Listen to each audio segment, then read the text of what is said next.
All right, well, welcome everyone. It is lovely to see you all this morning, and welcome to our event, Getting Access to Mental Health Care, focusing on Howard County, Maryland. We are thrilled to join you today from the Mental Health Association of Maryland and to have our guest presenters, Leah Bulka and Cynthia Schulmeyer, join us from the Howard County Health Department and Public School System. Next slide, please.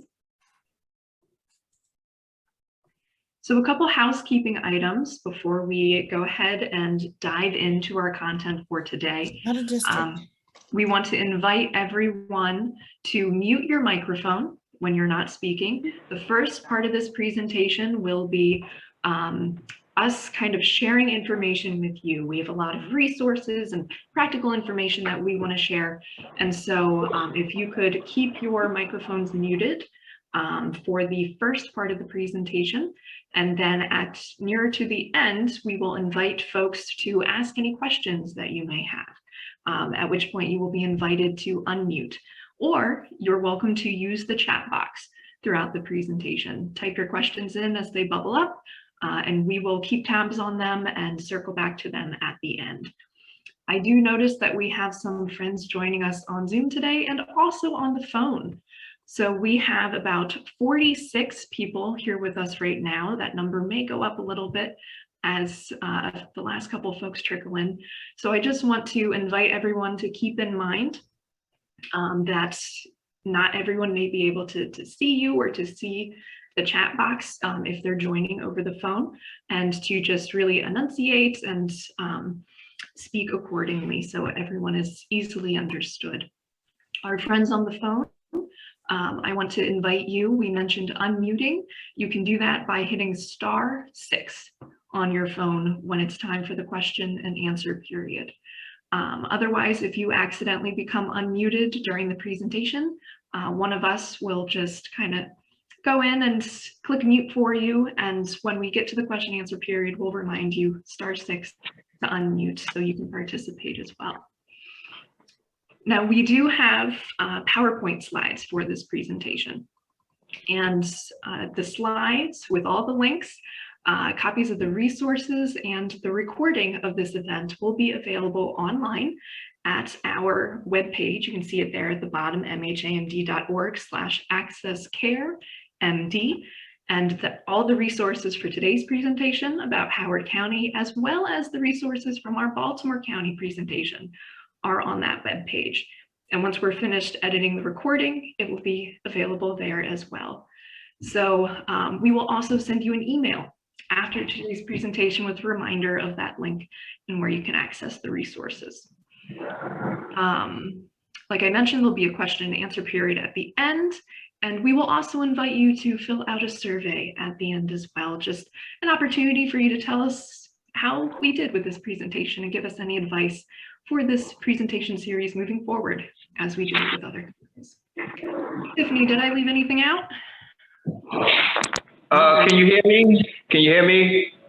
Yes, Daniel, and we're actually inviting everyone to mute for the first part of this presentation. So I see you're muted now, and we will invite everyone to unmute at the end for a question and answer period. All right, wonderful. Next slide. So real quick, a little bit about MHAMD. I'm Casey Saylor, the Older Adult Project Manager, and my contact information is up here in case you would like to reach out, csaylor@mhamd.org. And my coworker, Tiffany. Hello, everyone. I'm Tiffany Thomas. I'm the Program Manager of Education and Outreach. If you'd like to reach me, you can send me an email at tthomas@mhamd.org. So we'd just like to go over the Mental Health Association in Maryland, for those of you who aren't familiar with our organization. For more than 100 years, our organization has worked to address the mental health needs of all ages of Marylanders through programs to increase understanding of mental health through resources, advancing public policy, and to improve care and outcomes, and to monitor the quality of services that individuals are receiving. So we do that through a variety of ways. We do that through our education and advocacy programs. We have a variety of education and awareness programs that we serve through MHAMD, our Children's Mental Health Matters our Children's Mental Health Matters campaign, our general adult resources, our older adult Vibrant Minds program, and our Healthy New Moms resources. We serve on various coalitions that you can see listed here, and there are a variety of resources available on our website, which we'll touch on in just a second. We also provide oversight and training and other initiatives. The training that we offer is Mental Health First Aid through Mental Health First Aid Maryland and an Engage With training program. You can learn more about those through the links here that Casey will also put in the chat for you. We also provide oversight through our consumer quality team and other initiatives listed here. You can download many of our publications on our website and request free resources on our website to be mailed to you.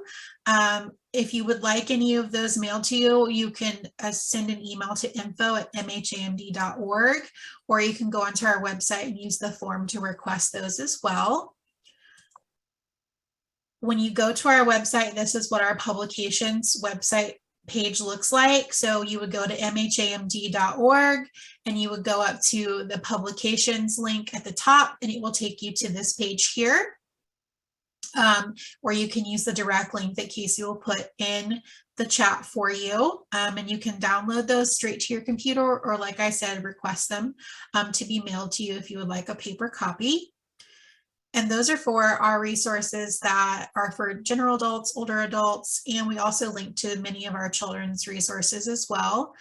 Our Children's Mental Health Campaign has an external website which houses many of the resources that we offer, and you can access those at childrensmentalhealth.org/resources/downloads. Casey's also putting the link to those in the chat, and the links for these will be available in the email that you'll receive later today. Many of our resources are also available in Spanish for those who are Spanish speaking, and there are just a wealth of resources for you to explore. You can connect with us on our website, learn how you can donate, subscribe to our emails and newsletters, learn more about our programs, and even schedule a training if you have any questions about anything. I know this was a quick, fast covering of what we offer. You can send an email at info@mhamd.org, and you can follow us on Facebook and Twitter. So if you have any questions, you can reach out to Casey or I, or send an email to that info@mhamd.org. Thank you, Tiffany. And we did have a couple new folks join us, so I just want to say welcome. We're so glad you're here, and remind everyone that this is a recorded presentation. And for our friends who are joining us on the phone, we are muting everyone, whether you're joining over video or on the phone, for the first portion of this presentation, and then you'll have an opportunity to unmute at the end to ask any questions you may have. So our friends on the phone, to unmute, that is *6, but we will mute you from our end just during the presentation to make sure that our presenters can be heard as clearly as possible. So if you accidentally become unmuted, we'll just pop in and mute you. Please don't take it personally. Just too many voices in the kitchen can be a little much on Zoom. And also, I want to invite folks, we put MHAMD's email address on the slide, but I also want to mention our phone number. Should you want to contact MHAMD for any reason, questions, publications, you're welcome to email us at info@mhamd.org or call 443-901-1550. That's 443-901-1550. And that is a way to connect with MHAMD over the phone and ultimately find your way to my phone, Tiffany phone, or anyone else at the organization. All right. So without further ado, I would like to emphatically welcome our guest speakers today. Leah Bulka, LMSW, is joining us from Howard County Health Department. She is a behavioral health navigator and suicide prevention coordinator within the Bureau of Behavioral Health at the Howard County Health Department. She's a licensed social worker with a background in community health, older adult services, and youth suicide prevention. Welcome, Leah. And I also want to welcome our second guest speaker, Dr. Cynthia Schulmeyer, PhD and NCSP. Dr. Cynthia Schulmeyer is in her 28th year with the Howard County Public School System. She spent the first 10 years as a school-based school psychologist and the remainder of her time as coordinator of psychological services. Dr. Schulmeyer's areas of professional interest include suicide prevention, school safety, threat management, crisis response, and school-based mental health. So we are very excited to welcome both of these speakers today. They have a wealth of information for us. So I will go ahead and hand it over to Leah. And again, invite anyone as questions bubble up, please type them into the chat or jot them down on a piece of paper and we'll have an opportunity to field those at the end.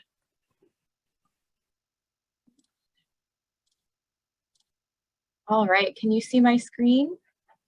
Yes. The PowerPoint, all right. So as Casey said, I'm Leah Volka. I'm the Behavioral Health Navigator and the Suicide Prevention Coordinator at the Howard County Health Department.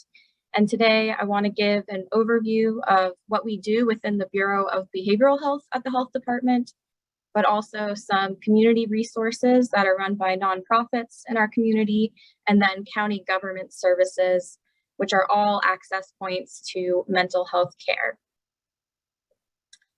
Okay. So the Bureau of Behavioral Health lives within the Howard County Health Department. And before I jump in, I want to kind of define behavioral health for you because it's a newer term that's become in vogue in the last few years.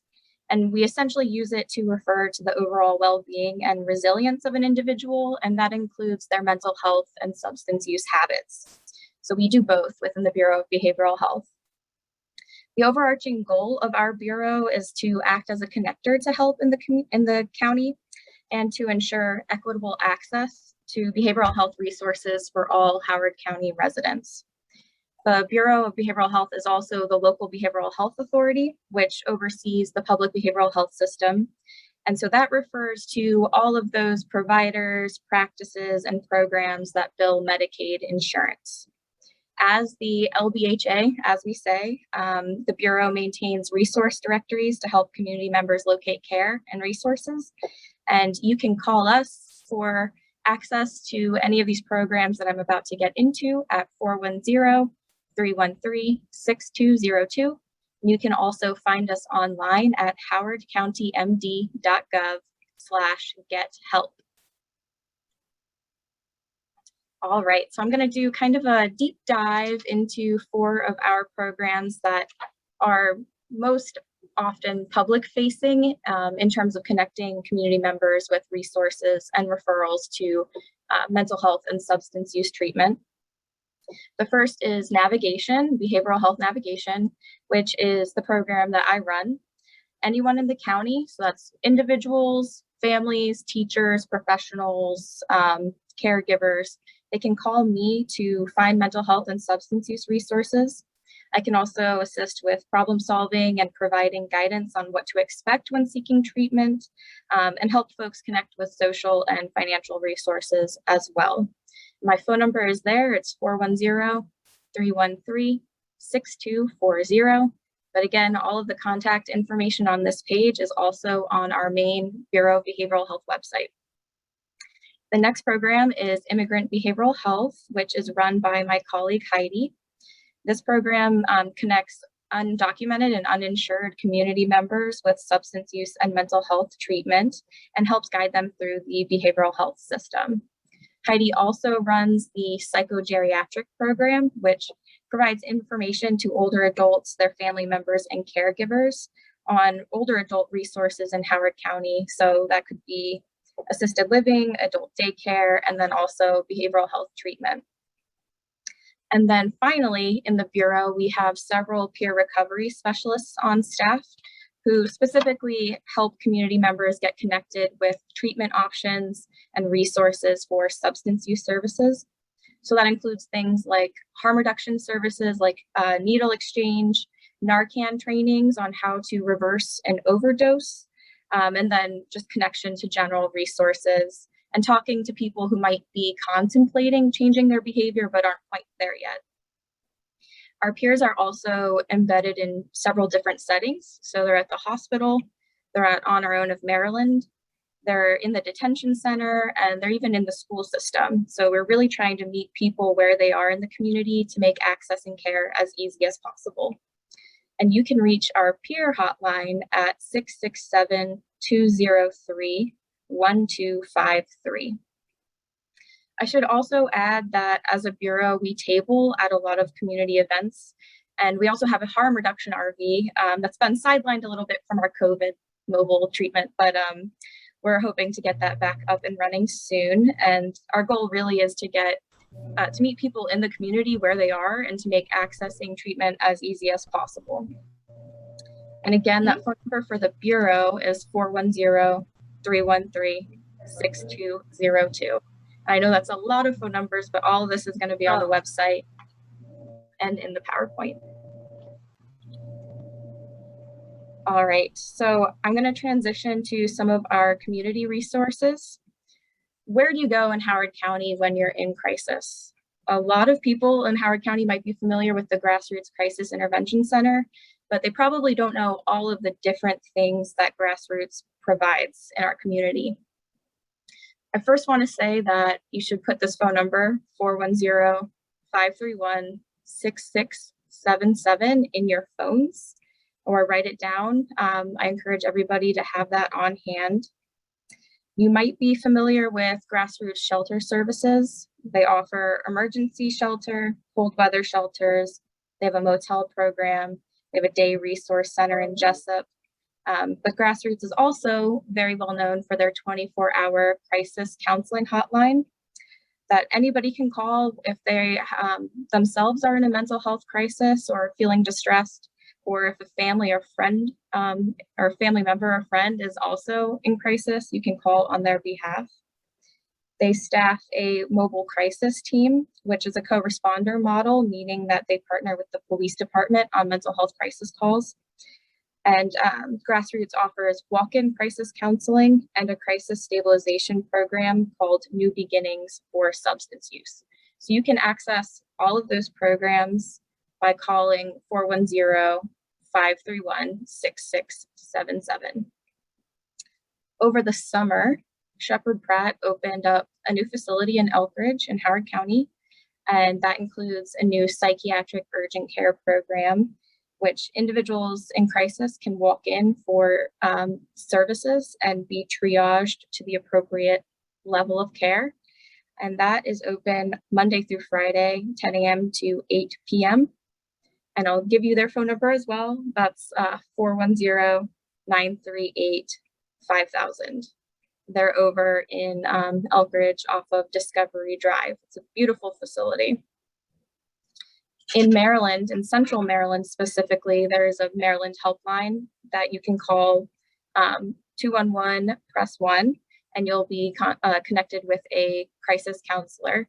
So if you're in Howard County and you call this number, you will be connected with Grassroots because that's the local crisis center here. You can also text your zip code to 898-211. So that's just another way to access crisis counseling services when you need them. Nationwide, if you yourself are a young person or you have a young person in your life, texting is very popular, and the crisis text line seems to be more popular with the young people I interface with in the community. And to access that nationwide service, you can text HOME to 741-741. All right. So I want to highlight a few of the nonprofits in our community that we work with frequently that also do navigation services and help community members get connected to resources and referrals. The first one you might be familiar with as well, NAMI of Howard County, which stands for the National Alliance on Mental Illness. And NAMI has several support groups for individuals affected by mental illness. They provide educational classes on mental health, and they connect people with resources and referrals. You can reach NAMI by calling 410-772-9300, and they will help you get navigated in the right direction. The second agency I want to highlight is the Maryland Coalition of Families. They provide specifically support to parents and caregivers who are affected by the mental health or substance use of their child or a loved one. And their family peer support specialists help people navigate the behavioral health system and locate resources as well.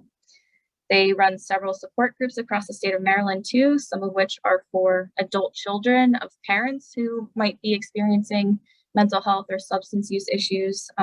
So it's not all just for parents and caregivers. And you can reach them at 410-730-8267. And HopeWorks, which has been around in Howard County for a long time. They provide support and advocacy to individuals in Howard County affected by sexual and intimate partner violence. Some of their programs are hospital accompaniment, legal advocacy and assistance, counseling, and emergency shelter. So you can call 410-997-2272 to reach their 24-hour helpline. And that helpline is also staffed by grassroots after hours for some of those crisis calls. And then finally is On Our Own of Maryland, which I mentioned previously is one of the locations that we have peer recovery specialists embedded in Howard County. That is a nonprofit that provides resources and advocacy to individuals in recovery. They have a wellness and recovery center in Columbia, which offers peer support and assists the community in locating any resources and source services that they may need. And you can reach them by calling 410-772-7905. So again, I apologize having to read out all of those addresses and phone numbers, but want to make sure our folks on the phone can hear those numbers too. And if you need me to repeat anything at the end, please let me know. Now I'm going to do an overview of the Department of Community Resources and Services, highlighting just a few of their offices that also help folks get connected to resources and services and different programs within the community. The Department of Community Resources and Services, they have programs specifically for youth and families, for older adults, for adults with disabilities, and veterans and military families, just to name a few of the different groups that they assist. And it's really a no wrong door approach, which means that you could call ADA coordination and they would navigate you to the right service for the needs that you're seeking to address. And the main phone number for DCRS is 410-313-6400. The first program within the Department of Community Resources and Services that I'd like to highlight is the CARE line, which stands for Child and Adolescent Resources and Education. They specifically assist parents, guardians, and professionals in locating services for children and their families. Those programs include assistance finding childcare, resources for guardians, food access, mental and emotional health support, housing advocacy, support groups, special needs resources, and parenting support. So they do a whole lot. You can call them at 410-313-2273 to reach the CARE line. And one of the programs that you can reach if you call the CARE line is the CARE Center, which is specifically for early childhood mental health. So that means if a child is exhibiting some challenging behaviors at daycare, their parents or a child care provider can contact the CARE Center to get connected with behavior consultation, parent support groups, and education to support that early childhood mental health. So it's a way to get access to early intervention services for child mental health. And again, same phone number, CARE line, 410-313-2273. The last few slides are about the local children's board, which is also under the Department of Community Resources and Services, and they oversee a few behavioral health programs for youth that I'll just briefly touch on. The first one is called Building Youth Resiliency, which provides rapid access to behavioral health services and case management for families who are uninsured or underinsured. These services are delivered by the Center for Children, which typically only accepts Medicaid. So for folks who have private insurance or aren't able to access insurance, they can get connected with this program in order to make use of case management and therapeutic services for their children. The second program is psychiatric rehabilitation through therapeutic connections. And PRP is essentially services and supports for individuals and their families in the home or in the community. And they're in addition to therapeutic services. So they provide reinforcement of some of those skills that a child might be learning in therapy, but care coordination and more wraparound things like skill development and for adults, connection to employment, that kind of thing. So this is just another way to open up these services to folks who normally wouldn't qualify because, again, for PRP, you typically have to have Medicaid insurance. So the local children's board funds these services through therapeutic connections to make them available to people who are uninsured or have private insurance. And then the local care team, which is essentially a forum for families of youth who have intensive and complex behavioral health or developmental needs. They basically get together and talk about these cases and try to figure out the ideal course of action, which community resources and information to provide to families in order to get them connected with the services that they need. So they do a lot of problem solving and navigation as well. And you can get contacted with all these programs through the local children's board, which is that same Department of Community Resources and Services phone number, which is 410-313-6400. And again, if you were to call the care line, because you only wrote down that phone number during this presentation, it does not matter because it's a no wrong door policy. They will get you to the local children's board if you're interested in these services. And then the last office of the local children's board thing I'm going to talk about is the Youth Behavioral Health Roadmap. So this is essentially a PDF booklet for families that provides comprehensive information on the behavioral health landscape in Howard County, specifically for youth services. And the goal is really to assist families in navigating the available supports and resources specifically in Howard County. So if you would like a copy of this tool, there's a link to it in the information that I provided to Casey and Tiffany on their website. But you can also email Candace Ball at cmball@howardcountymd.gov to get a copy of this. And I think you want to make sure you get the M in there because if you do C Ball, you might get the county executive and he has enough email coming through his inbox. Doesn't need another one. Again, that's cmball@howardcountymd.gov. And then last, but definitely not least, is Maryland Access Point, which is housed under the Office on Aging and Independence in Howard County. They work specifically with older adults and adults with disabilities. They're caregivers, professionals, and anybody looking for information about these services. And the goal is to get people connected with resources and referrals to help them stay safe and independent in their homes. Maryland Access Point, they really specialize in options counseling, which refers to helping folks navigate healthcare and insurance options and future planning. So as people age, what might they want to look out for or save up for in order to move into assisted living, that kind of thing. The Office on Aging also oversees a ton of programs that actually provide assistance to folks so that they can stay independent in their homes. So they have different grants that help people pay for in-home support and things like emergency response buttons and things like that. So if you are interested in Maryland Access Point or the Office on Aging and Independence, you can call 410-313-1234. That's my favorite of these phone numbers because it's the easiest to remember. So 410-313-1234, or go online to howardcountymd.gov/map, MAP, and they'll get you connected with support. And so if you have any questions for me, please feel free to shoot me an email. My email is right there on the screen. It's lbolka@howardcountymd.gov.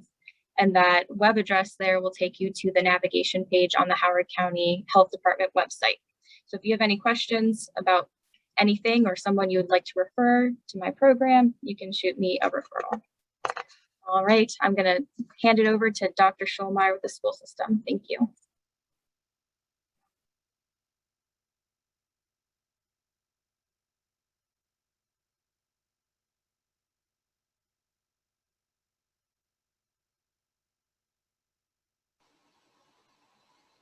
Thank you, Leah, for the wealth of information that you just shared that is available in our community.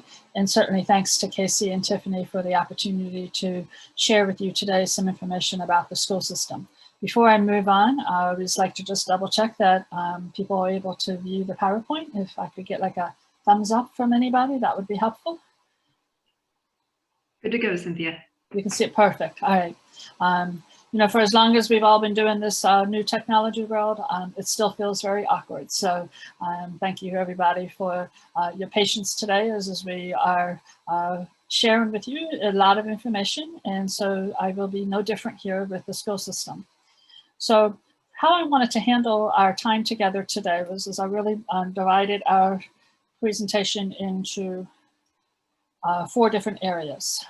Talk with you a little bit about school-based staff and structures that are in place to support mental health of our students. Talk with you a little bit about our multi-tier systems approach to mental health. And really, I'm going to be very honest and tell you that our purpose today is to provide you an overview. We will not be going in depth to each of the programs that you will see listed on the multi-tier systems. Certainly going to share some information about our community collaborations as well as provide you with resources. So just like Leah, I took the same approach with the information I'm going to share with you, and you'll see lots of links throughout what we do today so that you can have the ability to find the information. I want to go ahead and start with just sort of sharing with you, when we think of mental health, who do we think of in the school system as far as who is supporting our children's mental health? And really, when you look at this image here on the screen, on the right-hand side, you'll see we actually think of a lot of people when we're thinking of children's mental health. So we're certainly starting with our classroom teachers. We're thinking about our school counselors, our alternative educators, school psychologists, all the way around to social workers, as well as you'll see some information about instructional intervention teams and support teams. So there's many, many people and many adults that are part of supporting mental health. They all do have different roles, and so that's what I'm going to talk a little bit about today. So here's actually a way to find out about all those different people that I just spoke about on the different slides. So what I've done here for you, if you wanted to know more about school counseling, you can go ahead and link, and that'll give you a description of our school counselors on our webpage. You'll see people support services, health services, etc. So this is really more of a resource for you. Should either yourself or someone that you're working with want to know, well, what is it that that individual does? This will go ahead and connect you to more information about their roles and responsibilities in the school system. Similarly, I went ahead and made some connections for some different programs. And I'm going to talk about these 2 slides as we move forward into the tier structure. So you'll learn a little bit more about what do I mean when I say student support team, instructional intervention team. I'll give you some more of that information in just a moment. But this was just sort of a way to go ahead and organize all of the links for you so you had them in one location. But this is really where we'll spend the meat of our time together today, is really talking about what are multi-tiered systems of support for mental health. And some of you may have seen a triangle like this before, or other similar triangle representations when we're thinking about mental health and how we do those supports within a school system. So what we mean when we're talking about a multi-tiered systems is we mean that it's a framework that matches the continuum of evidence-based practices to students' needs. And of course, for everybody, we're achieving and striving for improved outcomes. Now, when we think about students' needs, they come in many different shapes and sizes. And so the triangle helps us organize our interventions, our supports that we're putting in place to support all students. And if you really start at the bottom of the triangle, you'll see the green section, which is referred to as universal interventions, or some people refer to it as tier 1. When we're thinking of interventions that we're going to put in place, and we'll talk about a few in just a moment, at the universal intervention level, we're talking about interventions that are at the school or classroom level. These are interventions that are applicable for all of our children. And what we find when we have interventions such as activities that connect the whole school and or the classroom, we find that about 80 to 90% of our students respond positively to these interventions.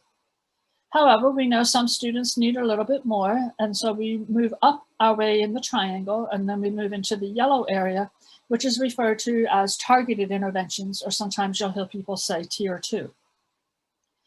What we're looking at here is interventions that are designed to target a specific skill, or interventions that are actually working with small groups of students. And we find that 5 to 10% of our students will respond successfully to interventions at the tier 2 level. And then at the very tip of the triangle, you see individualized interventions. And here, these are intensive interventions designed for the individual student.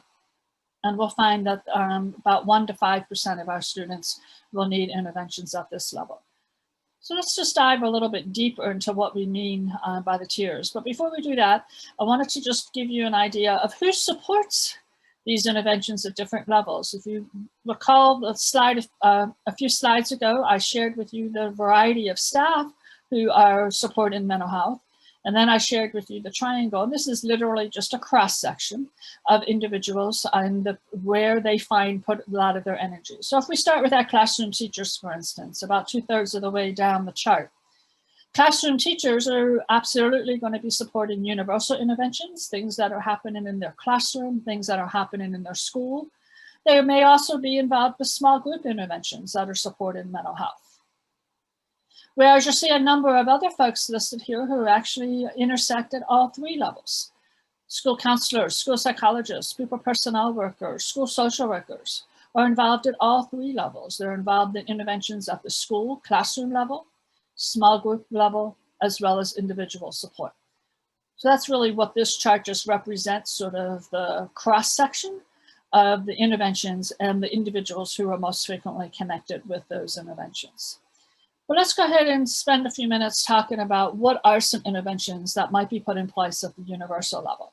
And what I've listed for you here are things that are happening specifically in Howard County Public Schools.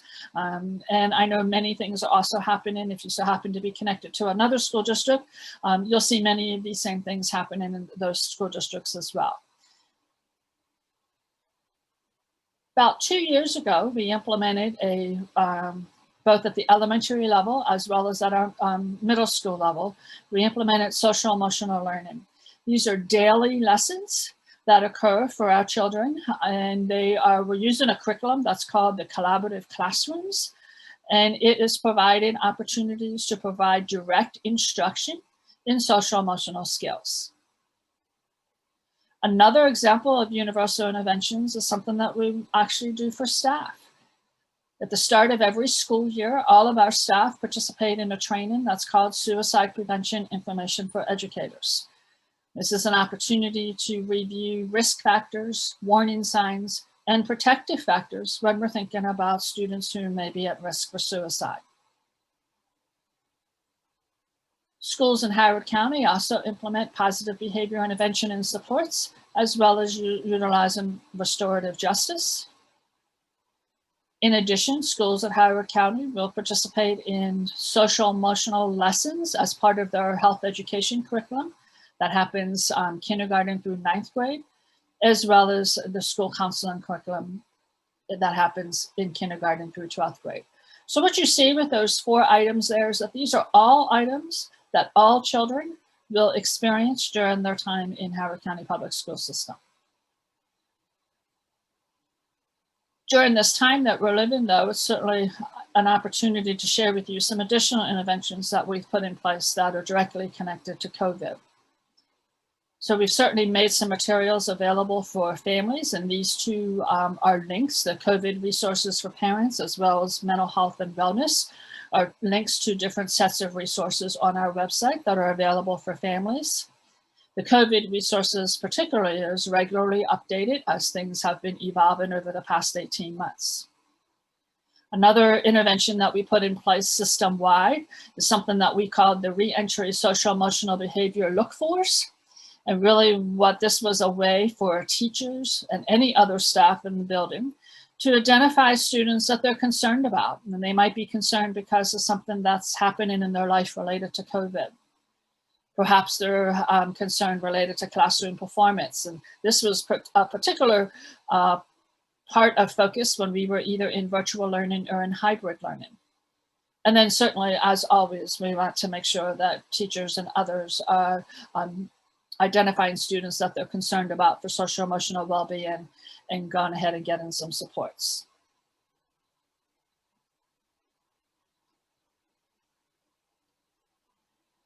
Targeted interventions, if you remember the triangle, are the ones that were in yellow, and these are the ones that tend to be small group types of interventions.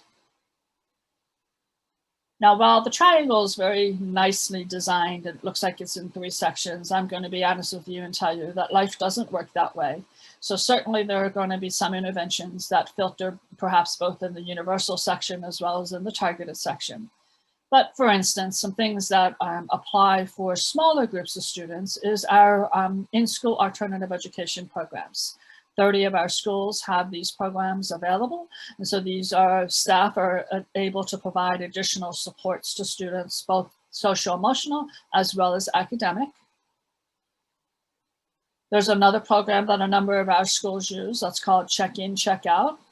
And basically what that means is that children who we feel like need an extra touch point will start their day connecting with a trusted adult when they arrive in the building, checking in, making sure that they have their homework ready, have everything ready to start their day. And then the same thing in reverse at the end of the day, have a checkpoint with that trusted adult, make sure they have what they need to get home, check in, see how their day was, see if there's anything they need to connect about before they get on the bus to go home.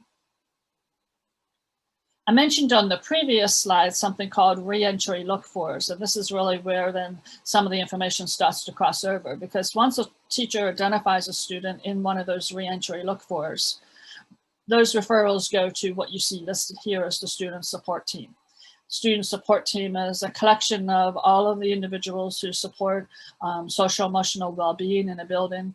It's a team that meets on a weekly basis to review those referrals. One of the other functions of that team is to actually connect families to many of the resources that Leah just shared with us. So if a family is in need of assistance in a certain area, one of the things that we'll do is to try and get them connected to many of the resources that were shared in the previous presentation. Some other examples of small group activities, or perhaps maybe a class-wide intervention that addresses executive functioning, which, if that's not a term you've heard before, that a way to describe it is, organizational skills, our ability to initiate a task, our ability to maintain attention.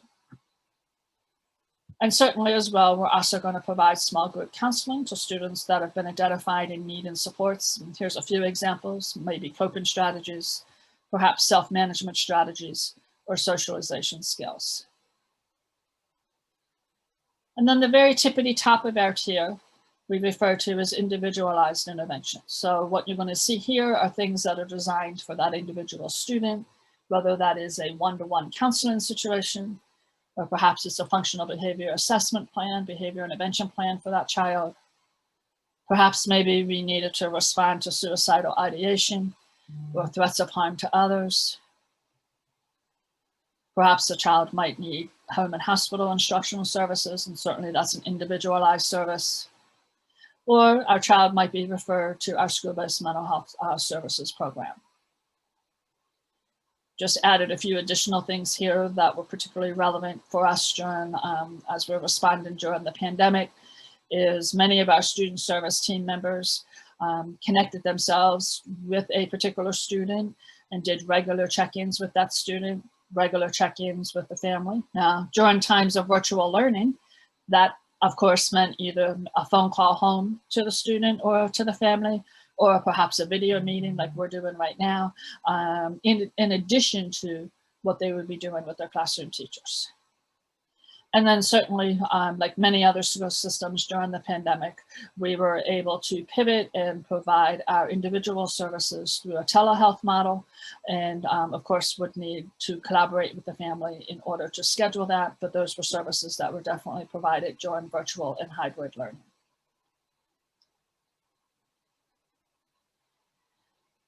Another area I talked about that I said I was going to address that is connected to the mental health work in the school system is that we realize that supporting children's mental health is not a solo responsibility. That all of us on this call today are here because we're concerned about students' mental health.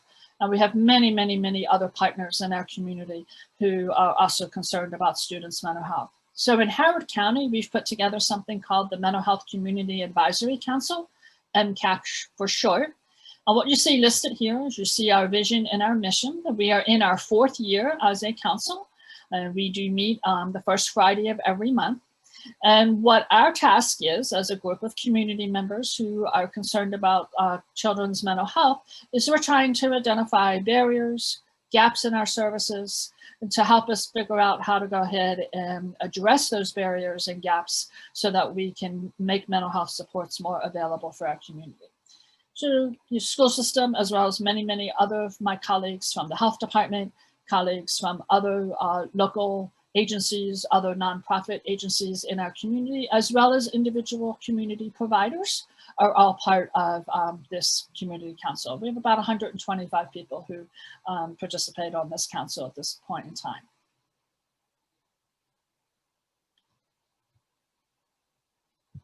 I wanted to also, because there's many other things out there that I'm not going to have an opportunity to address today, but I wanted to give you some connections to some other information that's available through Howard County Public School System that's related to mental health.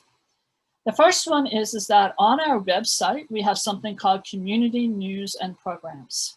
And any of you on this call, as well as anyone else, can submit a request to have your program showcased on this webpage. And it's organized into these different areas that you see listed on the slide. And so if you link on this, you'll see activities that fall under the umbrella of academic enrichment. You'll see activities for our youth and adolescents that are environmental in nature. You'll see activities for tutoring and mentoring. So it's a fairly healthy website. So if you have an opportunity, one, you can certainly look at it to make referrals for individuals that you're working with. Or two, you're certainly welcome as your agency to make a contribution to that webpage. And there is a form right there for you to fill out so that your contribution can be added. The next link is that slide I shared with you that talked about school counselors, school psychologists. This is a more in-depth version of that particular slide. So if that's something that you feel would be helpful, feel free to go ahead and access that. We've also put together a Preventing Youth Suicide Tips for Families. It's a one-page description of some things that families can do and look out for. We've also made that document available in Spanish, Chinese, and Korean. So you're certainly welcome to access that document and share as you feel most appropriate. And then last but not least, this link gives you a link to some resources. I will share with you that when you go on this page, you'll see many of the things that Leah just shared. So we will make sure that families know how to access resources in the community in the event that they are in need of those supports and services. So you will see many of those links on this page.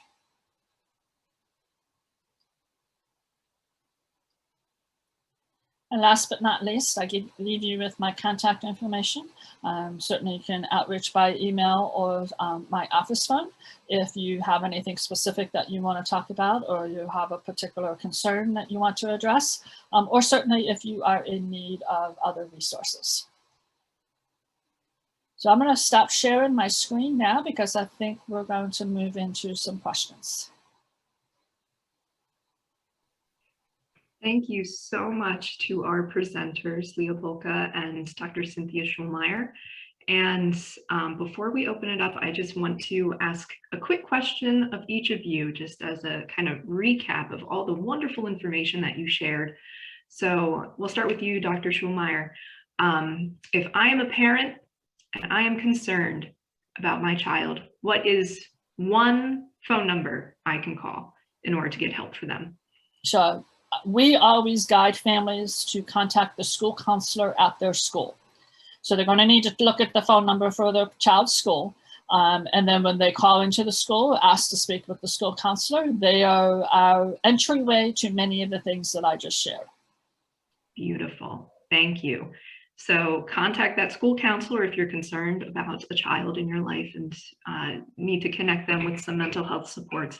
And Leah, I want to ask the same question of you. If I am an adult or caring for another adult who may need help with a mental health condition or addiction or gambling, whatever the concern may be, what is one number that I can reach out to be connected with help?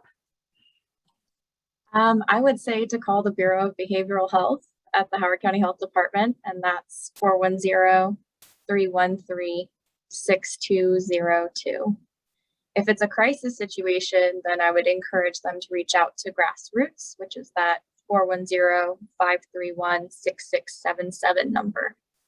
Okay, and crisis meaning that you are feeling overwhelmed in that moment and need if you need urgent help right then, or if you know somebody is at risk of hurting themselves or others, call a Grassroots for the mobile crisis team to be mobilized. Wonderful. Thank you so much. And I just want to confirm that if I'm an older person with Medicare, I should also contact the Bureau of Behavioral Health? Yes, because we have a psychogeriatric coordinator that specializes in helping that population navigate to behavioral health resources. But you can also call a MAP specialist at Maryland Access Point, and many of them are LCSWCs, so they're clinical social workers who have some clinical expertise and are good at helping people navigate the right resources for their needs. And that number is 410-313-1234. Thank you so much, Leah. All right, so we had a couple questions roll in through the chat as we were going through. So I'm going to ask those first, and then we will open it up for anyone else who may have questions for our presenters. I invite you, please put them in the chat box, or we'll invite you to unmute after we knock out these first couple questions. So first question, I just want to verify for everyone what peer support is. Peer support is when someone with lived experience with a mental health condition, addiction, gambling experience, whatever it may be, they've lived and experienced that themselves and know what it's like. And they are now helping other people to get through those experiences and accomplish wellness, whatever that may look like for them. So that is what a peer support specialist is, and that's what peer support is those folks with shared experiences supporting one another. So I just wanted to define that. And one of the questions that rolled in was for you, Leah, does the health department hire peer recovery specialists to provide peer support to peers and resources to individuals who are not diagnosed with substance use disorder or co-occurring mental illness and substance use? Are they asking about mental health peer support specialists or just general peer support? I think mental illness only. Yep. Okay. I would encourage them to reach out to NAMI because I know I worked with Denise Giuliano on sending over some resources. She's the executive director on how people can get certified as a peer support specialist for all kinds of conditions, not just substance use. But at the health department, we specialize in recovery resources.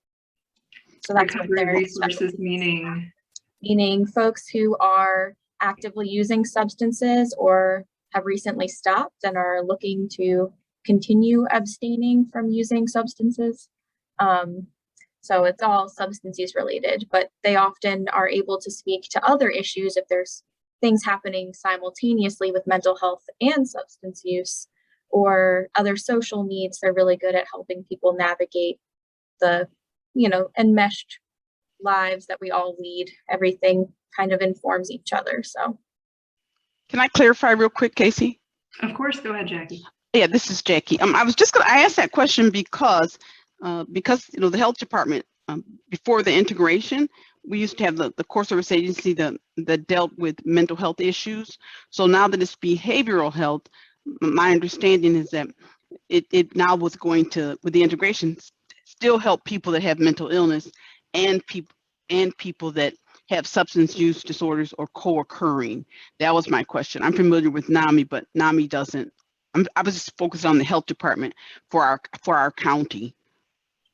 So we don't have a peer support model in the same way that there's a peer recovery model.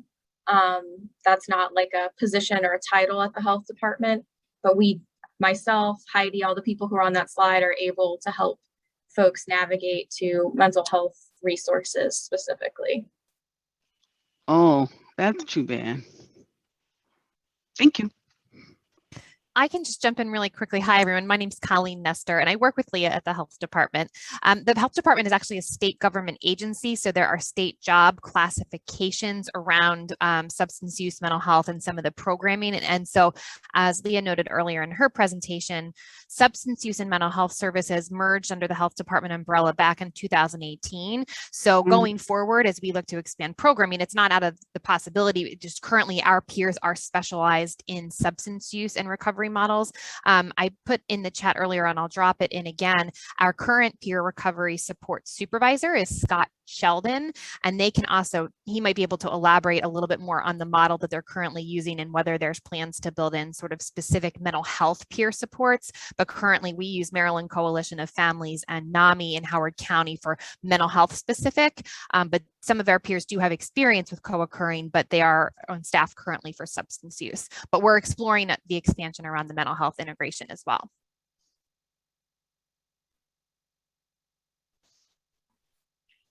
Thank you, Colleen, and thank you, Jackie, for a great question. I saw another question come through the chat. Heather is asking, are there any particular resources for military families in the county? Oh, yes. We have Lisa Terry, who is an excellent advocate and champion for everything related to veterans and military families.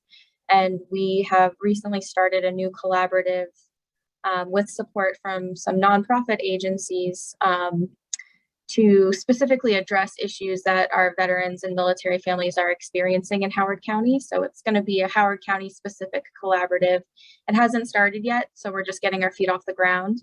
But if you are interested in learning more about that veterans and military families branch of the county government, you can call that Department of Community Resources and Services phone number, which is the 410-313-6400 phone number, and ask for Lisa Terry. She is a specialist in that area.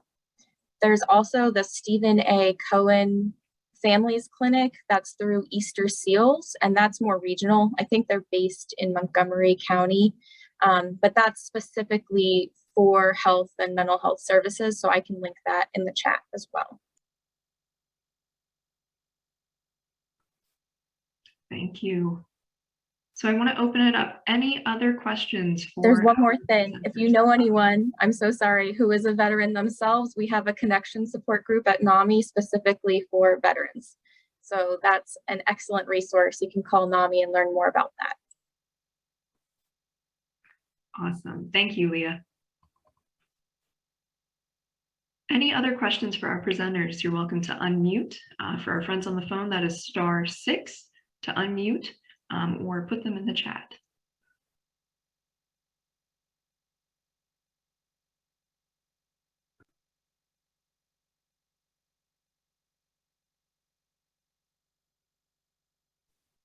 Hi there, this is Heidi Weiss-Beatty with the Health Department, Immigrant Behavioral Health Program and Psychogeriatric Program Coordinator.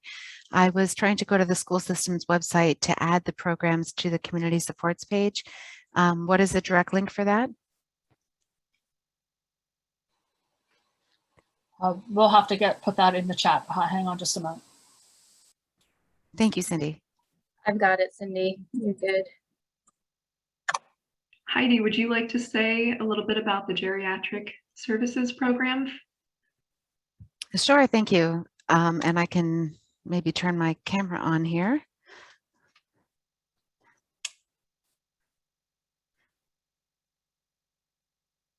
Okay, so the psychogeriatric program is a project of Howard County Health Department that works collaboratively with other agencies in Maryland, specifically the Maryland Department of Health. And there we go, there's a camera. And what I do here is just help to refer older adults and those who care for them to the different services that are available in Howard County. So if somebody is just looking for resources for their parent, for example, and they want to know of daycare centers or a home health care aide or a counselor that specializes in older adults, I can find them those resources. Another thing I do is certainly accept referrals from the state hospitals, such as Springfield Hospital, when they're discharging someone from the hospital, from the inpatient setting or the residential setting back out to the community. I help find supports on the outside using the person's Medicare or Medicaid benefits, for example. And then sometimes the two roles overlap. Sometimes I'll have an older adult who's also undocumented and uninsured, and they need some support. And so then I find the resources that can help them with both sets of concerns they have, or with a specific set of concerns they have, given that they're an older adult or given that they're undocumented and living here in Howard County.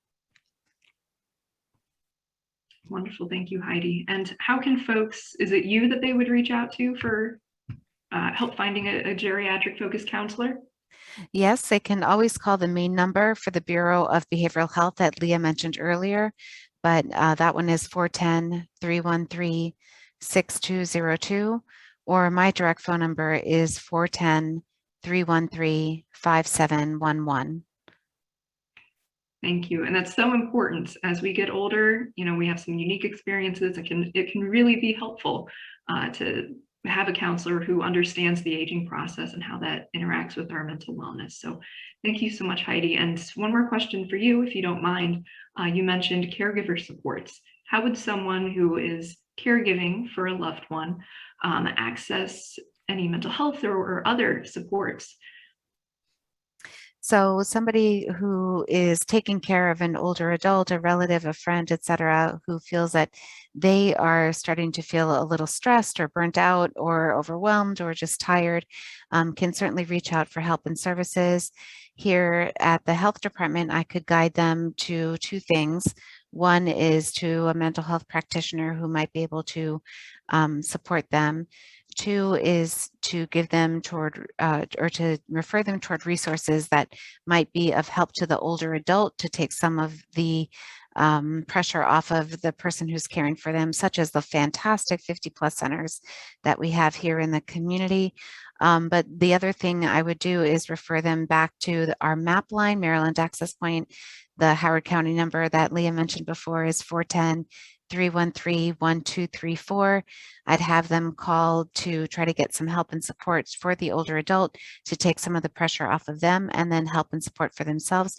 And I know that at the Office on Aging there, where the MAP line is housed, they even have respite services for caregivers for older adults. And I have helped some of my clients and their families to utilize those services, and they're wonderful, because when somebody feels like they just can't change another diaper, or they just, can't deal with more erratic behavior, or they just need a break, they can get the help and support that they need. Thank you so much, Heidi. We're so grateful that you were on the call today. You're welcome. All right, so we are a little over 12 o'clock. So we will stay on the line for the next couple minutes for anyone else who has questions for us or our presenters. But we are going to wrap up the recorded portion of our presentation today. So I want to invite everyone who either is present today, or maybe you watch this recording in the future and you're like, hey, I want to give input. Please check out our survey and give us some input on what your experience with this program today was like. We will put the link in the chat, and the link will also be available in the recording description. And I think beyond that, just a reminder as well that all of the resources from today are available on our webpage, mhamd.org /accesscaremd, and I'll drop that in the chat as well. So you are welcome to click the links to access any of these resources. We will also upload copies of the PowerPoints, so you can click through those links and the contact information for our presenters in case you'd like to reach out to any of them directly. All right, well, it has been wonderful seeing all of you today. Tiffany, do you have any final thoughts or any final thoughts from any of our presenters before we close? Just want to say that you'll receive an email with all of this too, in case you want to access it much later from today or share it with anybody who was unavailable to attend. So if you want it all in one place, it'll all be accessed in an email that you'll receive shortly after this event wraps up. The recording was also shared on Facebook. So if you are on Facebook and would like to share it with anybody on social media, please feel free to do that as well. And thank you to all of our speakers for being here today. This was a wonderful presentation, and we do appreciate you and all the work that you're doing in Howard County.